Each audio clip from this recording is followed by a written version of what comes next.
আসসালামু আলাইকুম প্রিয় শিক্ষার্থীবৃন্দ। আজকে আমরা মজুদ পণ্যের হিসাব রক্ষণের আরেকটি পদ্ধতি, যেটা ভারযুক্ত গড় পদ্ধতি, সেই পদ্ধতিতে একটা অঙ্ক শিখব। আসলে লিফো, ফিফো এবং ভারযুক্ত তিনটা পদ্ধতি শিখলে তোমাদের আর সমস্যা হবে না। তো ভারযুক্ত পদ্ধতির মধ্যে লিফো, ফিফোর মতো তাক তাক করে ব্যালেন্সের ঘর করতে হয় না, জেরের ঘর করতে হয় না। জেরের ঘরটা একেবারে নর্মালি করতে হবে। লিফো, ফিফো থেকে আরো সহজ হচ্ছে ভারযুক্ত গড় পদ্ধতি। ঠিক আছে? তো অঙ্ক একটা আমরা করলে দেখতে পারবো। আসলে এটা হচ্ছে কি, যখনই তুমি মালটা ক্রয় করবা তখন মিক্স করে রাখবা। ফিফো লিফো থেকে আমরা তাক তাক করে রাখি, যাতে একটা রেটের মাল আরেকটা রেটের সাথে মিলে না যায়, এক দরের মাল আরেক দরের সাথে মিলে না যায়, যেন তাক তাক করে রাখি। ঠিক আছে? আর গড় পদ্ধতিতে এই তাক তাক করতে হবে না, একবারে সব একসাথে করে রাখবো। ঠিক আছে? একসাথে করে রাখবো। মনে করো 200 পিস মাল কিনেছো 10 টাকা করে, আবার পরের দিন 300 পিস মাল কিনেছো 12 টাকা করে। তাহলে 200 এবং 300 500 পিস মাল একসাথে রেখে দিবা। একসাথে কিভাবে রাখবো অঙ্কে আরো দেখাচ্ছি। তো মানে এক্ষেত্রে আরো সহজ, যে আমরা ক্রয় করলে মাল বাড়বে সেটাকে আমি একসাথে যোগ করে রাখবো। আর যখন বিক্রি করব, ইস্যু করব, তখন আমি ইস্যু করার ক্ষেত্রে ওই কতটুকু আমার জের আছে, জের থেকে ডাইরেক্ট ইস্যু করে দিতে হবে। বেশি চিন্তা করতে হবে না। ঠিক আছে? তো গড় পদ্ধতিতে অঙ্কটা করার সময় একটা ব্যাপার শুধু গুরুত্বপূর্ণ, সেটা হচ্ছে একটা সূত্র মুখস্থ করতে হবে। সেটা হচ্ছে, তুমি যখন ক্রয় করবা, ক্রয় করার সময় তুমি যখন জের নির্ণয় করবা, ব্যালেন্স নির্ণয় করবা, তখন পণ্য এককের সাথে তুমি ক্রয়ের এককের মানে জেরের এককের সাথে ক্রয়ের একক যোগ করবা, একক একক যোগ করবা, আর টাকা টাকা যোগ করবা। দরটা দরটা তোমাকে নতুন করে বের করতে হবে। তুমি নোট করে রাখো যে ভারযুক্ত গড় পদ্ধতিতে জেরের জেরের দর নির্ণয় করার সূত্র, জেরের দর নির্ণয় করার সূত্র সূত্রটা কি? দর ইকুয়াল, উপরে লিখবে টাকা, এককে, এগুলো সব কিন্তু তোমার উদ্বৃত্তের ঘরের কাজ, জেরের ঘরের কাজ। উপরে লিখবে টাকা, নিচে লিখবে একক। মানে দর বের করার সূত্র কি? দর বের করার সূত্র হচ্ছে উপরে টাকা, নিচে একক। এতটুকু মনে রাখো। এবার অঙ্কটা দেখো, আশা করি সমস্যা হবে না। আজকে আমরা এই অঙ্কটি আমরা ভারযুক্ত গড় পদ্ধতিতে করব। একই অঙ্ক আমরা সবগুলো পদ্ধতিতে শিখবো, লিফো, ফিফো, ভারযুক্ত। তাহলে অঙ্কের সিস্টেমটা এবং পার্থক্যটা খুব ক্লিয়ারলি বুঝতে পারবে। তো আজকে আমরা এই অঙ্কটাকে আমরা ভারযুক্ত গড় পদ্ধতিতে আমরা শিখবো। তো ভারযুক্ত গড় পদ্ধতিতে আসলে অন্যান্য পদ্ধতি গুলো থেকে আমি সহজ মনে করি। তো তোমরা সিস্টেমটা একটু ধরার চেষ্টা করো। ঠিক আছে? তো আমাদের ছকে আমাদের প্রারম্ভিক মূল্য 400 একক 4 টাকা করে সেটাকে বসাবো নর্মাল আগের মতোই। 400 একক 4 টাকা করে 1600 টাকা বসালাম। ঠিক আছে? এরপরে কি আছে? 5 তারিখে ক্রয় 300 একক 4 টাকা 20 পয়সা করে। তো এখানে আমরা কি করব? ক্রয় লিখবো। ঠিক আছে? ক্রয় আমরা 300 একক 300 ঘরে বসাবো, এবং 4 টাকা 20 পয়সা করে আমরা গুণ করে যত হয় বসাই দেব। 400 এর সাথে গুণ করব 300।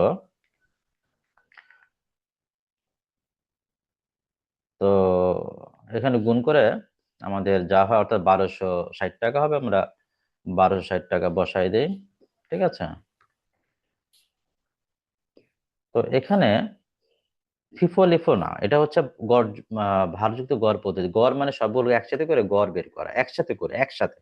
এখানে জের আলাদা করে তাক করতে হবে না। ঠিক আছে? জের আলাদা করে তাকের প্রয়োজন নেই, একসাথে করবা। অর্থাৎ এই 400 পিস মাল ছিল, আবার নতুন করে 300 পিস মাল কিনেছি, বেড়েছে, বাড়ছে, মানে যোগ করে বসাবে। তাহলে 700 পিস মাল তোমার কাছে আছে এখন। 400 পিস ছিল, 300 পিস কিনেছো, মোট কত?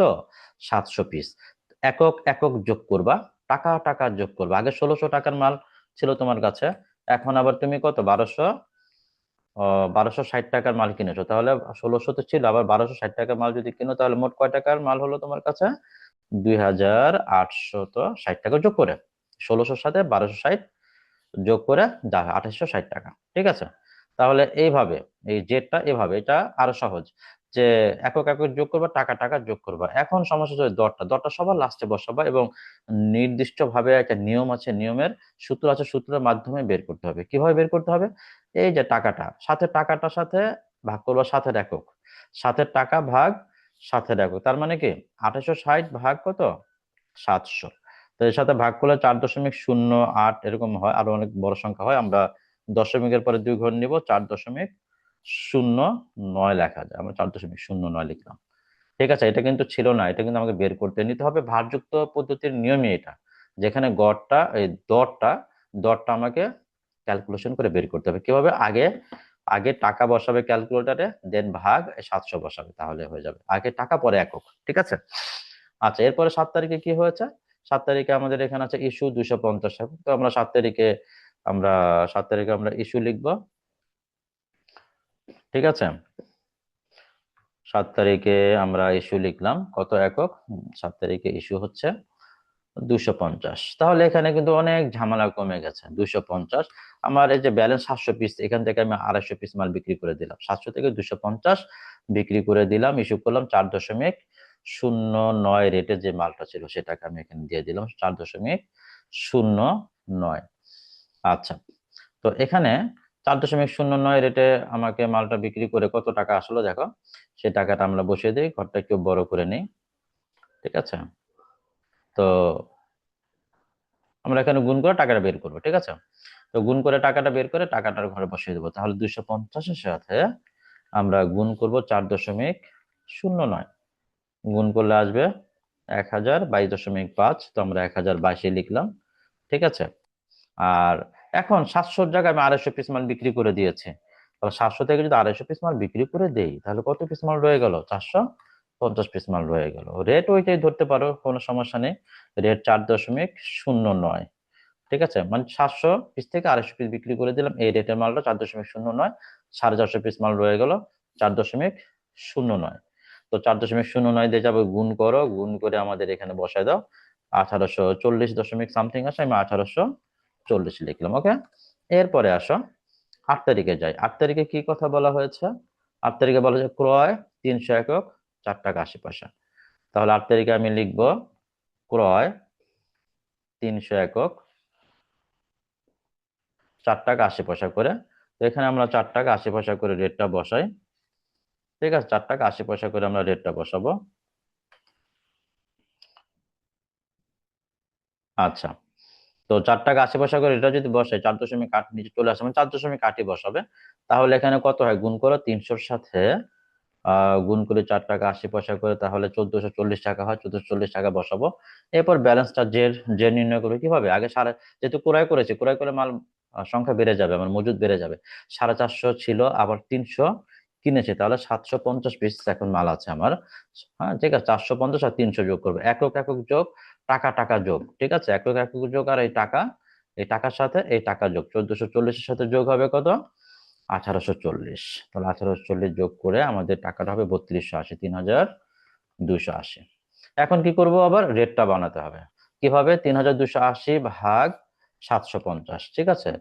এই টাকার সাথে ভাগ করব, টাকা দিয়ে টাকা ভাগ হবে একক, ঠিক আছে? 3280 ভাগ 750, 4.37 লেখা যায়, 4.37।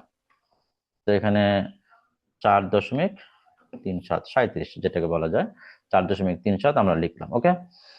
তাহলে 8 তারিখের কাজ শেষ। 12 তারিখের ঘটনায় আসো। 12 তারিখে কি আছে? ইস্যু 250।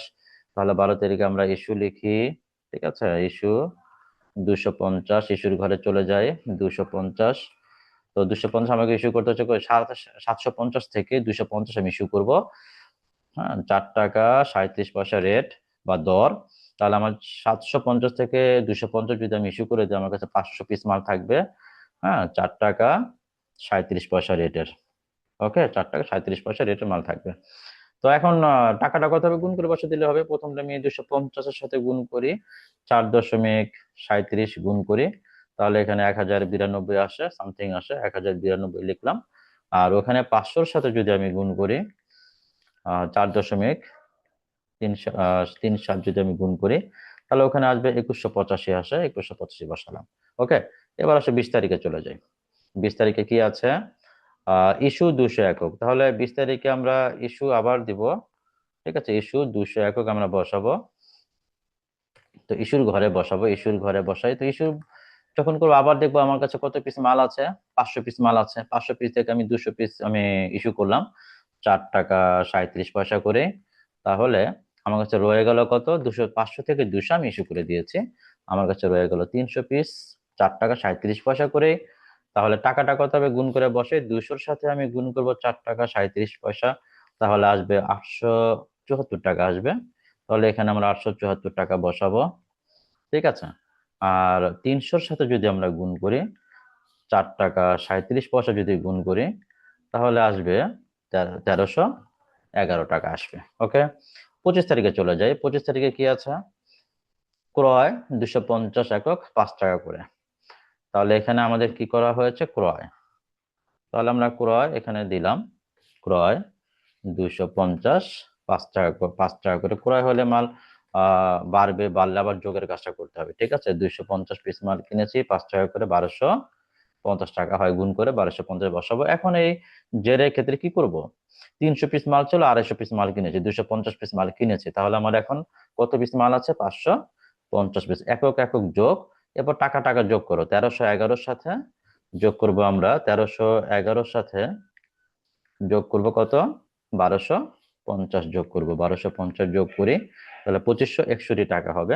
তাহলে এখানে আমাদের 2561 টাকা আমাদের বসাতে হবে। তাহলে আমার দরটা কত হবে? দরটাও বানাতে হবে। কি হবে? 2561 টাকা ভাগ একক ভাগ 550। তাহলে ভাগ যদি 550 করি তাহলে 4.66 লেখা যায়। আমরা এখানে 4.66 আমরা কাজটা করলাম। এরপর লাস্ট এন্ট্রি 31 তারিখে কি আছে? 31 তারিখে ইস্যু আছে 200 একক। তাহলে আমরা এখানে আবার ইস্যু লিখবো, ইস্যু 200 একক, ইস্যুর ঘরে চলে যাই, 200 একক বসাই। কত রেট? 550 থেকে আমি 200 পিস বিক্রি করে দিব 4 টাকা 66 পয়সা করে, 4 টাকা 66 পয়সা। তাহলে আমার থাকবে কত? 550 পিস থেকে আমি 200 পিস বিক্রি করে দিলাম, তাহলে আমার কাছে থাকবে 350 পিস 4 টাকা 66 পয়সা রেটে। তো এখন আমার টাকাটা বের করবে কিভাবে? গুণ করে 200, প্রথমটা আমি 200-র সাথে গুণ করি, 4 টাকা 66 পয়সা গুণ করি, তাহলে আসবে 932 টাকা। আর এখানে 350-এর সাথে আমি গুণ করব 4 টাকা 66 পয়সা, তাহলে থাকবে 1631 টাকা হয়, 1631 টাকা হয়। তাহলে এখানে কিন্তু একবারে বোঝা যাচ্ছে যে ক্লোজিং স্টক সমাপনী মজুত পণ্য হচ্ছে 350 পিস মাল আছে অবিকৃত অবস্থায় মাস শেষে, আর 1631 টাকার মূল্য। তাহলে ভারযুক্ত গড় পদ্ধতিতে কোনো তাক টাক করতে হবে না। ঠিক আছে, যখনই আমি ক্রয় করব আমি জের বাড়াই দিব, একক একক বাড়াবো। যেমন প্রথমে 700 হয়ে গেছে, 400 পরে 300 কিনেছে, 700 হয়ে গেছে, টাকা টাকা যোগ করেছে, পরে রেটটা বানিয়েছে। জাস্ট এই ব্যাপারটা মনে রাখতে হবে। যখন আমি কিনবো একক একক যোগ হবে, টাকা টাকা যোগ হবে, দেন আমাকে দরটা বানাতে হবে, জেরের ঘরে কাজ হবে। তাহলে এটা বুঝতে পারলে আশা করি তোমাদের কাছে লিফো ফিফো থেকে আমার মনে হয় এই ভারযুক্ত গড় পদ্ধতির সিস্টেমটা আরো সহজ হওয়ার কথা, সহজ মনে যাওয়ার কথা। অঙ্কটি নিজে করো, নিজে বুঝে করো, তাহলে তোমার কাছে সমস্যা মনে হবে না এবং খুব সহজে বুঝতে পারবে। এই অঙ্কগুলো পারলে এই সৃজনশীল টাইপের যত অঙ্ক আছে এগুলো আর তোমার বেশি সমস্যা হবে না। ঠিক আছে, তাহলে এটা নোট করে রেখো। ধন্যবাদ, জাজাকাল্লাহ ভাই।